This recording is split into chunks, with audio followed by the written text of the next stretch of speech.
Hello everyone, I'm Jenna and this is Learn Academic English.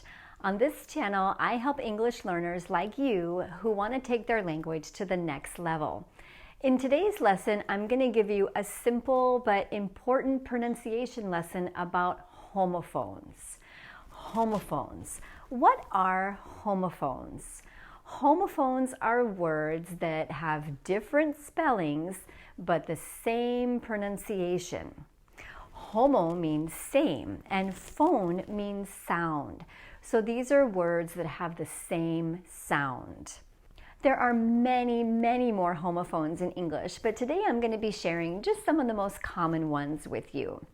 So first, let's take a look at these over here, and these are words that are homophones, but you should be able to guess that these sound the same based on their spelling.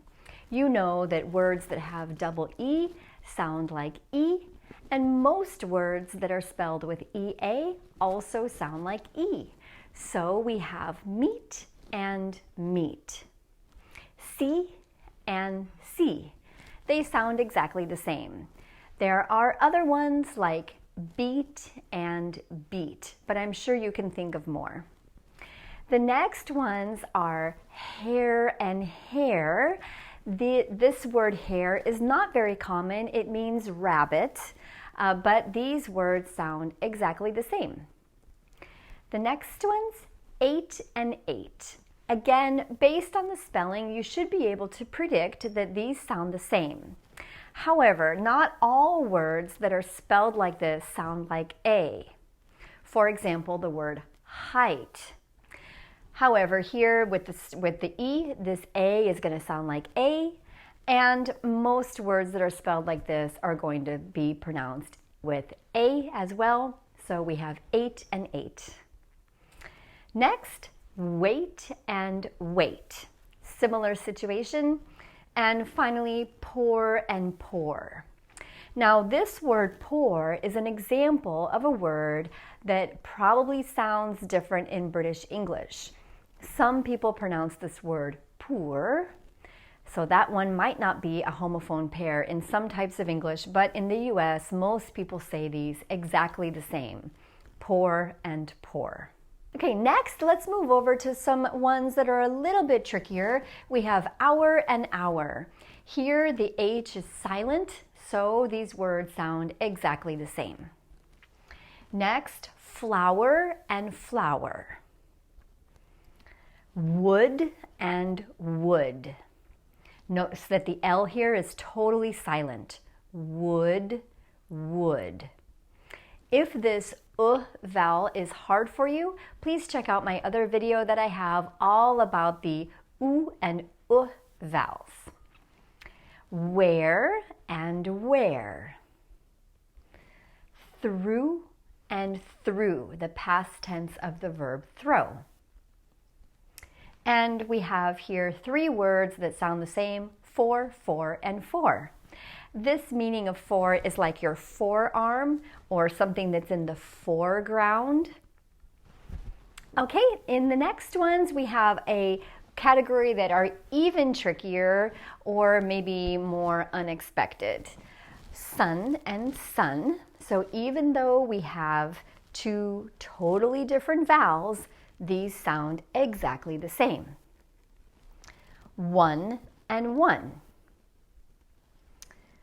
Except, except. Now these words are spelled very differently, and this is a pair of words that native speakers will often confuse because they sound the same, but they are totally different. Now the reason that these sound the same is because the first syllable is not stressed. And as you know, when the first syllable is not stressed, the vowel is usually reduced, so the vowel is not very clear. We say accept and accept. And finally, writing and writing. So here, what's going on? As you know, the T in between 2 syllables in American English will often change to a fast D.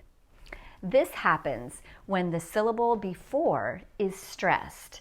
So for example, in this word writing, The T changes to a fast D because it's in between two vowels and the syllable before, riding, is stressed, writing.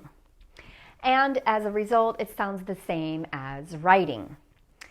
Now, most Americans will pronounce these basically exactly the same. There's no audible difference between them. But in the context, we know which word it is. I'm writing. I'm writing, Susan. What are you writing?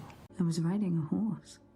No, I'm riding my bike over. And the same thing goes for the pair of words writer and writer. They sound the same, but context will let you know which one the person is talking about, in most cases. I'm a writer. I'm a writer. So as I mentioned, these are just some of the homophones in English. Let me know in the comments below what other homophones you can think of, and if you have any questions about English pronunciation. I will always be happy to help. Please don't forget to give this video a like and subscribe if you would like more lessons like this one. And if you want to take lessons with me, check the description box below for a link to my online courses. I hope to see you back here again soon.